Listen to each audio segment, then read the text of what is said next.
Another one of my friends blogged something. I just want to say this. Justice Roberts' job is supposed to be as a justice first, not the protector of the court's reputation against liberal assaults.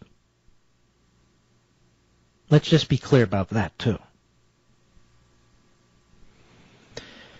Now, this law that was passed, this Obamacare, was passed against the will of the people.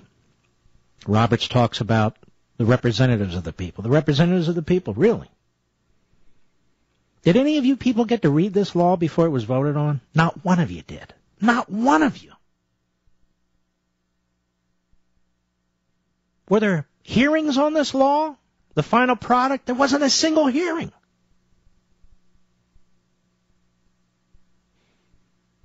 And the law signed? And they slip in $100 billion appropriation to start implementing it immediately? Their whole goal is to put it in place before you know what's in it. These so-called benefits are front-loaded, and the enormous taxes and regulations occur after the election. This isn't the way you pass legislation, let alone a country-destroying entitlement program.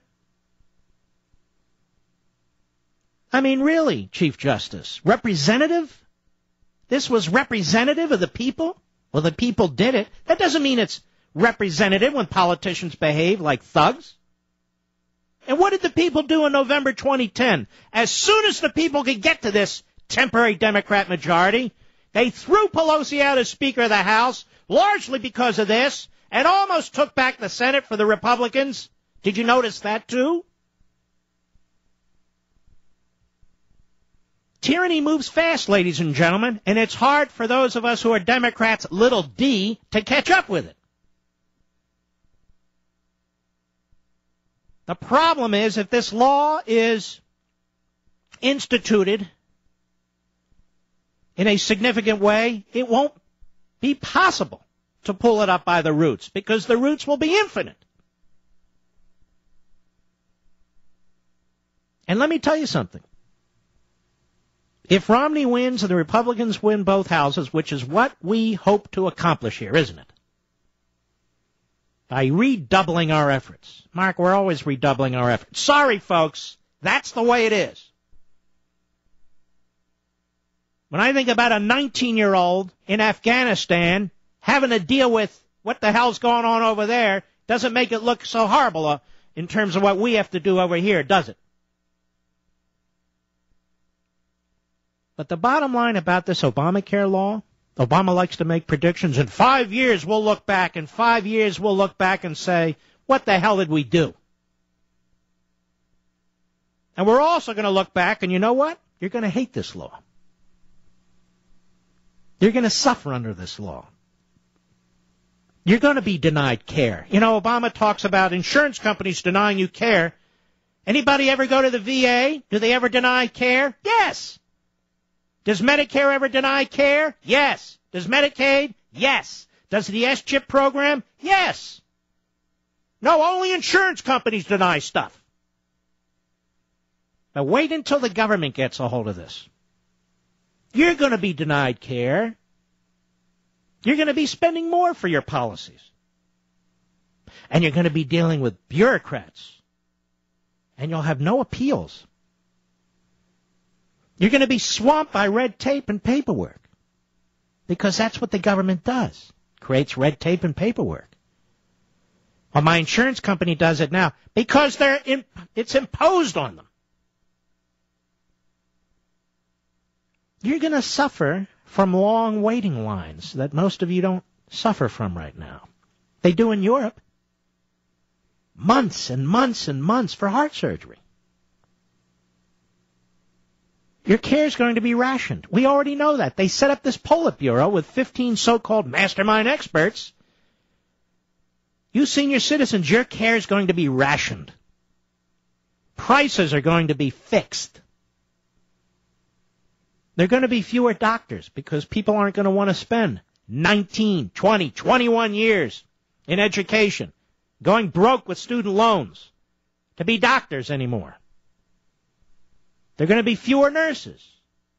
Cost cutting. Oh, we don't need all these nurses around here, do we? There are going to be fewer hospital beds. There's going to be fewer medicines, particularly medicines for the hard cases. Because you see, ladies and gentlemen, when the government runs something, the expenses go through the roof, there is no quality, and there's shortages. Because that's what government does. And if you're going to cut health care spending and you're the government, you have to cut health care spending.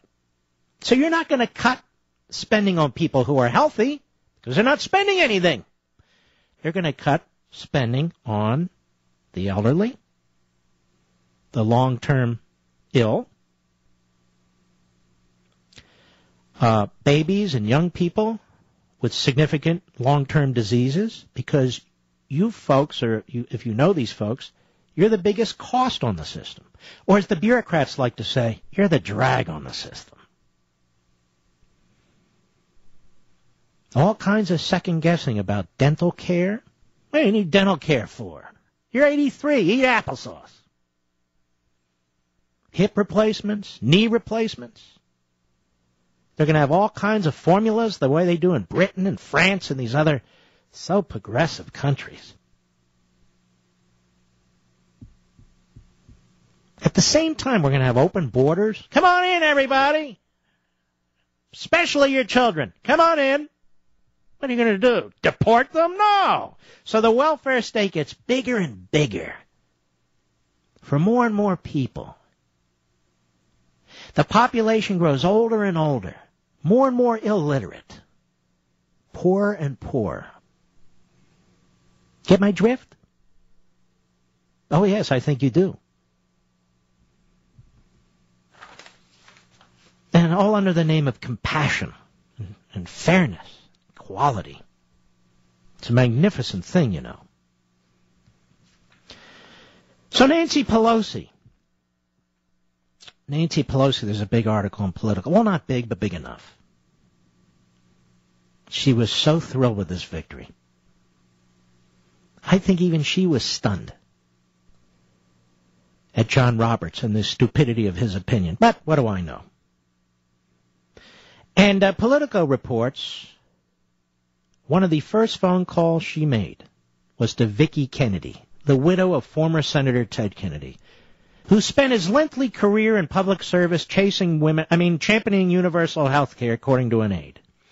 Pelosi told Kennedy, now Teddy can rest. Now Teddy can rest. Mary Jo Kopechne can't rest, but Teddy can rest. Brings a tear to my eye. Pelosi also made calls to President Barack Obama. Was he playing golf? Was he at a fundraiser? What was he doing? Eating a hamburger at an ice cream store? I'm just curious. Vice President Joe Biden. And her husband, Paul, whom she told, sweetie, we won. Would she have a reporter standing right there? Pelosi, who's wearing the same purple shoes she was wearing when the health care law passed on March 21, 2010. Imagine that. Also ran into her closest ally in the House, the detestable Representative George Miller, and she told him, what a great victory. And Miller replied, you bet your ass. Was Miller wearing purple shoes too? Because I understand he's known to. I'm just curious. I don't know what the hell's going on up there. So the masterminds, the ruling class, they're thrilled. Now the question I have, just how tough is Boehner going to be?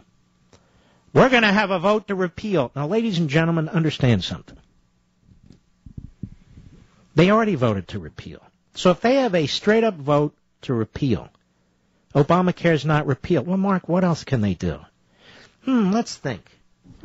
My Constitution says, check yours, that spending bills and taxing bills have to come out of the House of Representatives. Isn't that right?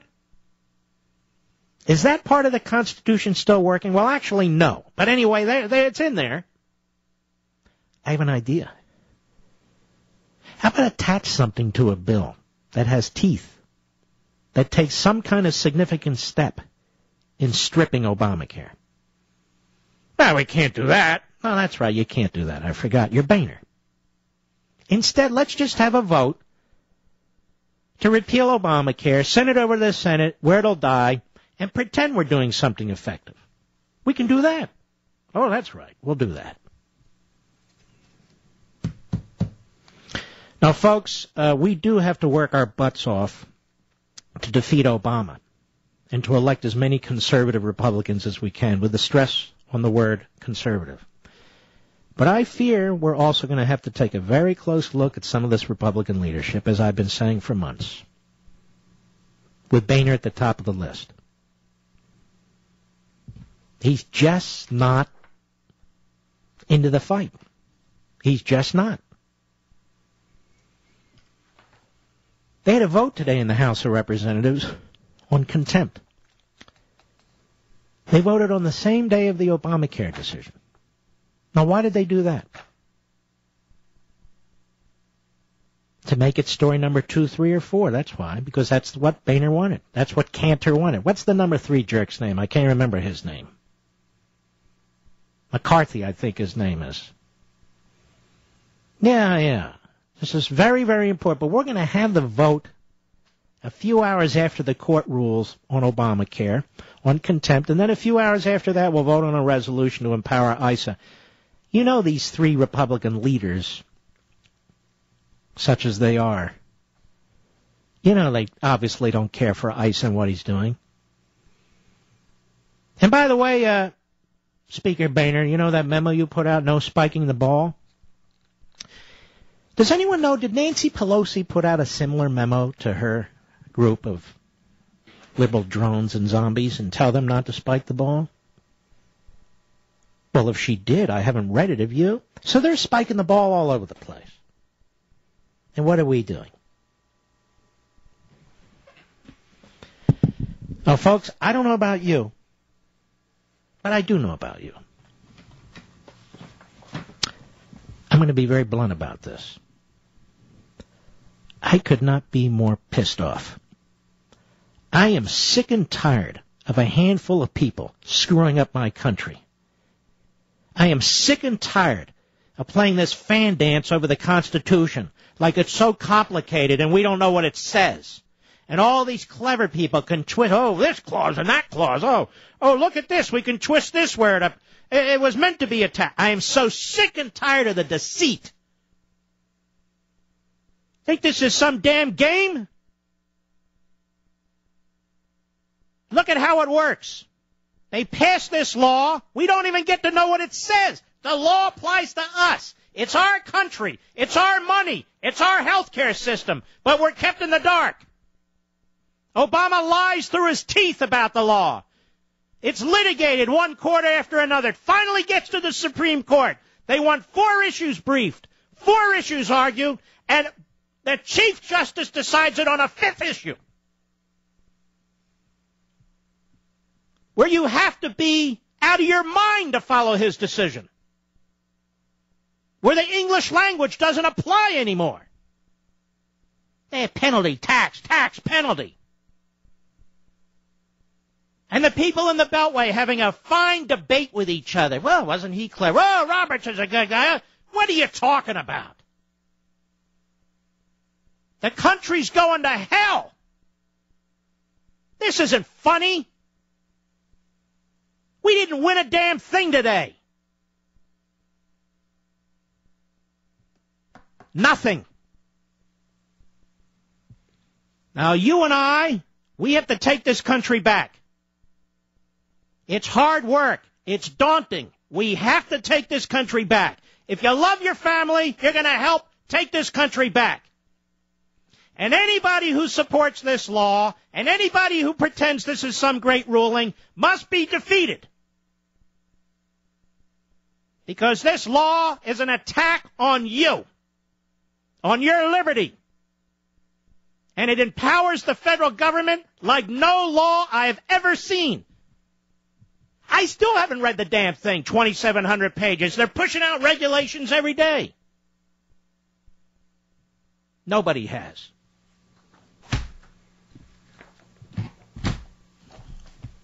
Oh, you're dispirited. Bullcrap. I'm more fired up than ever before. And I hope you are too.